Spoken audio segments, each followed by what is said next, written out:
자, 우리 다 같이 사도신경으로 신앙 고백하겠습니다. 전능하사 천지를 만드신 하나님 아버지를 내가 믿사오며 그 외아들 우리 주 예수 그리스도를 믿사오니 이는 성령으로 잉태하사 동정녀 마리아에게 나시고 본디오 빌라도에게 고난을 받으사 십자가에 못 박혀 죽으시고 장사한 지 사흘 만에 죽은 자 가운데서 다시 살아나시며 하늘에 오르사 전능하신 하나님 우편에 앉아 계시다가 저리로서 산 자와 죽은 자를 심판하러 오시리라.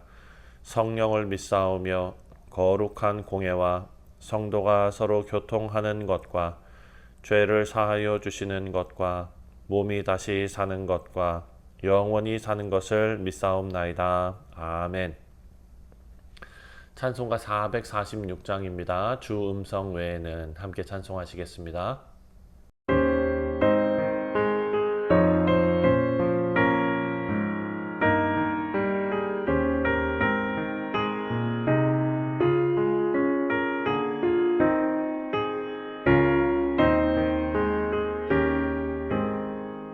주 음성 외에는 참 기쁨 없도다. 날 사랑하신 주 늘 계시옵소서. 기쁘고 기쁘도다. 항상 기쁘도다. 나 주께 왔사오니 복 주옵소서. 나 주께 왔으니 복 주시옵소서. 주 함께 계시면 큰 시험이 기네. 기쁘고 기쁘도다. 항상 기쁘도다. 나 주께 왔사오니 복 주옵소서.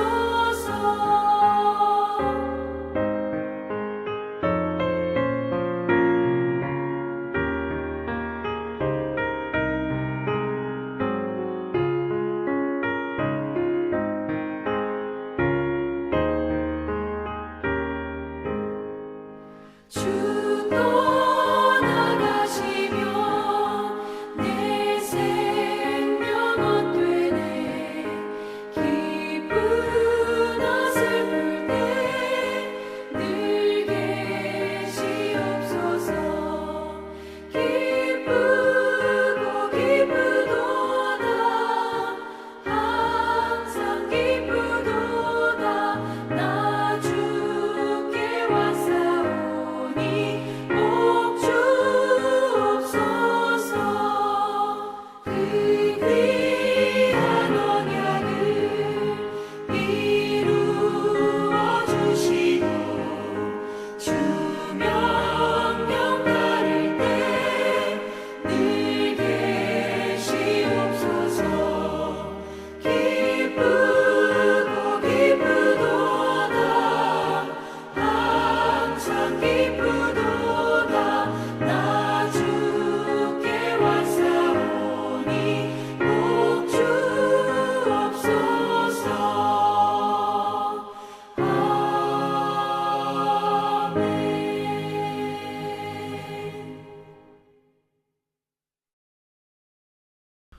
자, 오늘 우리가 묵상할 하나님의 말씀은 요한계시록 1장 1절부터 8절까지 말씀입니다. 요한계시록 제1장. 예수 그리스도의 계시라. 이는 하나님이 그에게 주사 반드시 속히 일어날 일들을 그 종들에게 보이시려고 그의 천사를 그 종 요한에게 보내어 알게 하신 것이라. 요한은 하나님의 말씀과 예수 그리스도의 증거 곧 자기가 본 것을 다 증언하였느니라. 이 예언의 말씀을 읽는 자와 듣는 자와 그 가운데 기록한 것을 지키는 자는 복이 있나니 때가 가까움이라.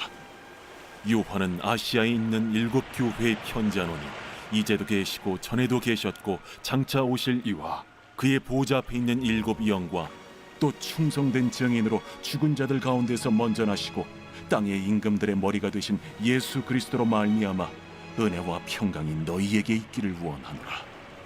우리를 사랑하사 그의 피로 우리 죄에서 우리를 해방하시고 그의 아버지 하나님을 위하여 우리를 나라와 제사장으로 삼으신 그에게 영광과 능력이 세세토록 있기를 원하노라. 아멘. 볼지어다 그가 구름을 타고 오시리라. 각 사람의 눈이 그를 보겠고 그를 찌른 자들도 볼 것이요 땅에 있는 모든 족속이 그로 말미암아 애곡하리니 그러하리라. 아멘. 주 하나님이 이르시되 나는 알파와 오메가라. 이제도 있고 전에도 있었고 장차 올 자요 전능한 자라. 네, 사랑하는 성도님들, 요한계시록은 많은 오해가 있습니다. 어려운 책, 또 두려운 책. 하지만 요한계시록은 위로의 책입니다. 왜 그러냐면 이 내용을 쭉 살펴보면 한편으로는 뭐 짐승, 전쟁, 심판, 어떤 이런 상징들 이런 걸로 가득 차 있습니다. 하지만 다른 한편으로는 박해받는 그런 교회와 그리고 성도들에게 하나님께서 주시는 어떤 확고한 위로 그리고 소망이 담겨 있는 책이 바로 요한계시록입니다. 그래서 요한계시록을 그냥 미래에 일어날 어떤 시나리오들, 어떤 이벤트들 이렇게만 받아들일 것이 아니라 예수님께서 교회와 성도들을 어떻게 붙잡고 계시는지를 우리에게 알려주는 책입니다. 그래서 우리가 앞으로 요한계시록을 묵상해 나가면서 다른 것보다도 하나님의 마음, 우리를 향한 하나님의 마음, 우리를 어떻게 붙들고 계시는지 우리가 그것을 더 집중해서 살펴보는 은혜의 시간이 되시기를 바랍니다. 자, 먼저 1절부터 3절까지의 말씀을 보면 그 예수 그리스도를 드러내기 위한 계시의 말씀인 것을 분명히 나타내고 있습니다. 1절 말씀을 보면 예수 그리스도의 계시라 이렇게 먼저 시작합니다.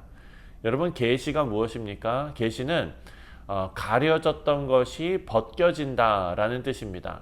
즉, 이 말씀은 예수 그리스도의 비밀이 감추어진 것이 드러나는 책이다 라는 것을 알 수 있죠.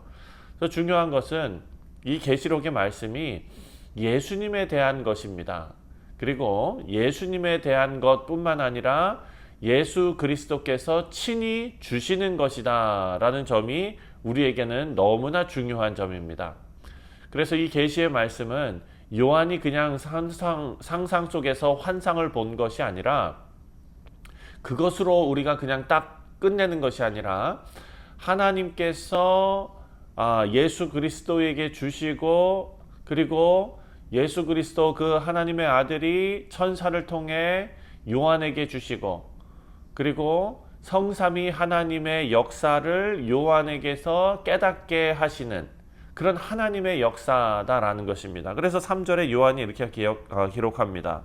이 예언은 말씀을 읽는 자와 그리고 듣는 자와 그 가운데 기록한 것을 지키는 자는 복이 있나니 이렇게 말합니다. 자, 지금 이 순종과 실천의 대상으로서 이 말씀을 주시는데 세 가지 주체가 있습니다. 첫 번째가 읽는 자입니다. 그러니까 공적으로 말씀을 낭독하는 자죠. 그리고 듣는 자들이 있습니다. 공동체의 모든 성도들입니다. 믿는 성도들이죠. 그리고 지키는 자들, 그 말씀을 삶 속에서 적용하고 인내하는 자들을 뜻하는 것입니다. 사랑하는 성도님들, 그래서 요한은 하나님의 역사가 하나님을 통해서 하나님으로 통해서 예수 그리스도를 통해서 또 예수 그리스도의 역사를 이렇게 하나님께서 친히 계시해 주셨다라는 것을 말씀하고 있습니다. 그래서 이 말씀은 우리가 어떤 교리적으로 지식적으로 이것을 머릿속에 가지고 있어야 되는 것 이상으로 우리 삶의 방향과 순종의 기준이 되는 것입니다. 자, 그 핵심은 언제나 예수 그리스도의 영광 그리고 예수 그리스도의 통치에 집중되어져 있다라는 것입니다. 자, 두 번째로 이 역사가 역사를 주관하시는 분이 계시는데 그 역사를 주관하시는 주관자는 지금도 살아계시는 예수님이시다라는 것을 말합니다. 자, 요한이 지금 편지를 받는 대상들에게 인사를 하는 장면이 4절과 5절 말씀에 나오는데요. 이렇게 인사를 합니다. 4절과 5절에 요한은 아시아에 있는 7 교회에 편지하노니 이제도 계시고 전에도 계셨고 장차 오실 이와 그의 보좌 앞에 있는 7 영과 또 충성된 증인으로 죽은 자들 가운데에서 먼저 나시고 땅의 임금들의 머리가 되신 예수 그리스도로 말미암아 은혜와 평강이 너희에게 있기를 원하노라. 이렇게 말합니다. 자, 이 인사문은 삼위 하나님, 성삼위 하나님의 놀라운 어떤 조화를 보여주고 있습니다. 뭐라고 했습니까? 지금도 계시고 전에도 계셨고 장차 오실 이, 그리고 그 보좌 앞에 있는 7 영, 그리고 충성된 증인 예수 그리스도.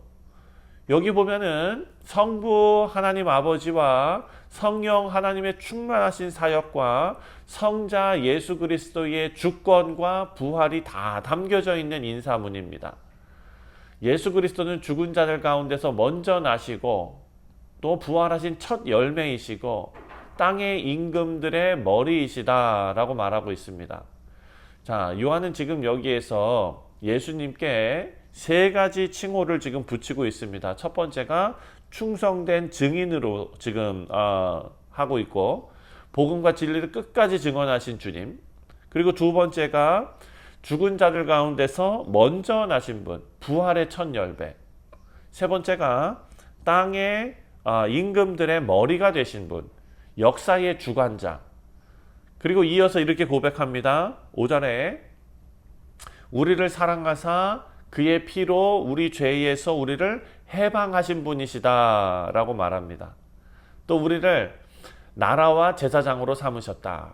사랑하는 성도님들, 우리는 예수님께서 우리를 구원만 하신 것이 아니라 새로운 신분을 부여하셔서 죄 아래 있는 것이 아니라 하나님의 나라의 백성으로서 이제는 제사장으로서 세상 가운데 하나님의 뜻을 전하는 자로 부름받았다라는 것을 우리에게 알려줍니다. 이것이 바로 복음의 중심이죠. 하나님께서 예수 그리스도 안에서 우리를 새롭게 하셨다라는 것이 바로 이 교회들에 보내는 요한의 인사 말씀 속에 담겨져 있는 내용입니다. 자, 그리고 7절과 8절 말씀을 보면은요, 역사의 끝은 언제나 하나님의 약속대로 이루어진다라는 것을 우리에게 증거합니다.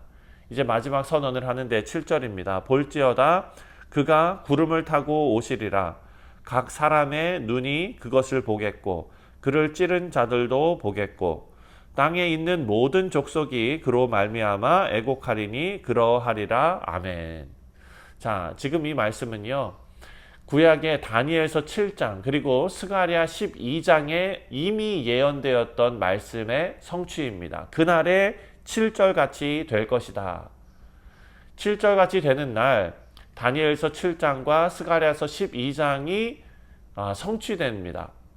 예수 그리스도의 재림, 다시 오시는 예수님, 그것은요 그냥 상징적인 어떤 비유가 아닙니다. 이것은 실제 일어날 사건입니다.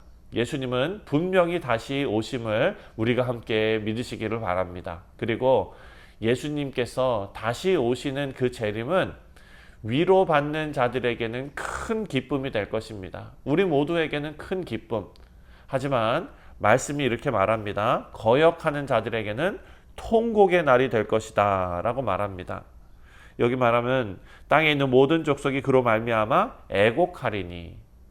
그리고 마지막 8절에 이렇게 선언하는데요. 주 하나님이 이르시되 나는 알파와 오메가라. 이제도 있고 전에도 있었고 장차 올 자요 전능한 자라 하시더니. 알파와 오메가는 우리가 잘 아는 대로 헬라어 알파벳의 처음과 끝입니다. 다시 말해서 하나님께서는 모든 시작과 그리고 모든 끝에 주관자 되신다라는 것이죠. 주관자 되신다라는 말이 뭡니까? 하나님께서 시작을 정하시고 끝을 정하신다라는 뜻입니다. 역사는 우연히 흘러가는 게 아닙니다. 하나님께서 시작하셨기 때문에 흘러가고 있고 또 하나님께서 끝내시면 끝나는 것입니다. 하나님의 계획 안에서 처음과 끝이 모두 정해져 있습니다.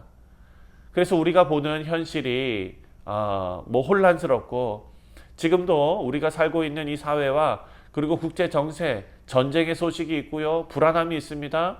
혼란과 고통처럼 보이지만 결국 그 끝에는 하나님의 승리가 그리고 예수님의 다시 오심이 기다리고 있다라는 것을 우리는 꼭 기억하며 살아야 할 것입니다. 요한계시록 1장 말씀을 통해서 지금 하나님께서 우리에게 깨닫기를 원하시는 것은 역사의 주관자가 예수님이시고 또 예수님의 계시는 하나님의 계시는 지금도 우리에게 주어졌고 또 하나님의 그 계시의 말씀을 듣고 지키는 자는 복이 있고 또 예수님은 반드시 다시 오신다라는 사실이 오늘 우리가 묵상한 말씀의 내용입니다. 사랑하는 성도님들, 그렇기 때문에 오늘 이 아침에 우리가 가장 먼저 우리에게 물어야 할 것은 과연 나는 예수님을 내 삶의 중심으로 모시고 있는가라는 것입니다. 여러분, 세상의 왕도 바뀝니다. 대통령도 바뀝니다. 정치 제도도 바뀝니다. 시대도 변합니다. 하지만 알파와 오메가 되신 하나님은 변하지 않으십니다. 그렇기 때문에 우리는 예수 그리스도 안에서 소망과 인내와 순종과 예배로 살아가야 될 줄 믿습니다. 우리 사랑하는 성도님들, 히브리서 기자가 이렇게 말합니다. 예수님은 어제나 오늘이나 영원토록 동일하시다. 그런 동일하신 예수님을 붙잡고 변화하는 세상의 것에 마음을 뺏기지 않는 우리 모두 되시기를 주님의 이름으로 축원드립니다. 기도하겠습니다. 사랑의 하나님, 감사합니다. 알파와 오메가 되신 하나님, 역사를 주관하시는 하나님, 또한 다시 오실 주 예수 그리스도를 우리 마음에 잘 모시고 살아가는 복된 우리 모두가 되기를 간절히 소원합니다. 세상의 헛된 것에 마음 뺏기지 않게 하시고 세상의 헛된 소리에 우리가 귀 기울이며 세상의 가치관대로 흘러가지 않게 하시고 오직 말씀이 이끄시는 대로 순종하며 따라가는 우리 귀한 성도들 다 되게 하여 주옵소서. 감사드리오며 예수님의 이름으로 기도하옵나이다. 아멘. 하늘에 계신 우리 아버지여, 이름이 거룩히 여김을 받으시오며 나라가 임하시오며 뜻이 하늘에서 이루어진 것 같이 땅에서도 이루어지이다. 오늘 우리에게 일용할 양식을 주시옵고 우리가 우리에게 죄 지은 자를 사하여 준 것 같이 우리 죄를 사하여 주시옵고 우리를 시험에 들게 하지 마시옵고 다만 악에서 구하시옵소서. 나라와 권세와 영광이 아버지께 영원히 있사옵나이다. 아멘. 네, 사랑하는 성도님들, 오늘 화요일은 우리가 선교를 위해서 기도하는 날입니다. 우리 니카라과와 그리고 캄보디아 땅을 위해서 기도하시고 우리 김도균 선교사님 그리고 또 캄보디아 신학교에서 강의하시는 또 귀한 주의 종들을 위해서 기도하시고 특별히 지금 온두라스에 우리 사랑하는 교우들이 단기 선교에 가 있습니다. 어제 잘 도착했다는 연락을 받았습니다. 위에서 계속해서 기도해 주시고 우리 학생들, 선교팀원들 지치지 않고 하나님께서 강건하게 붙잡아 주시기를 우리 다 같이 기도하겠습니다.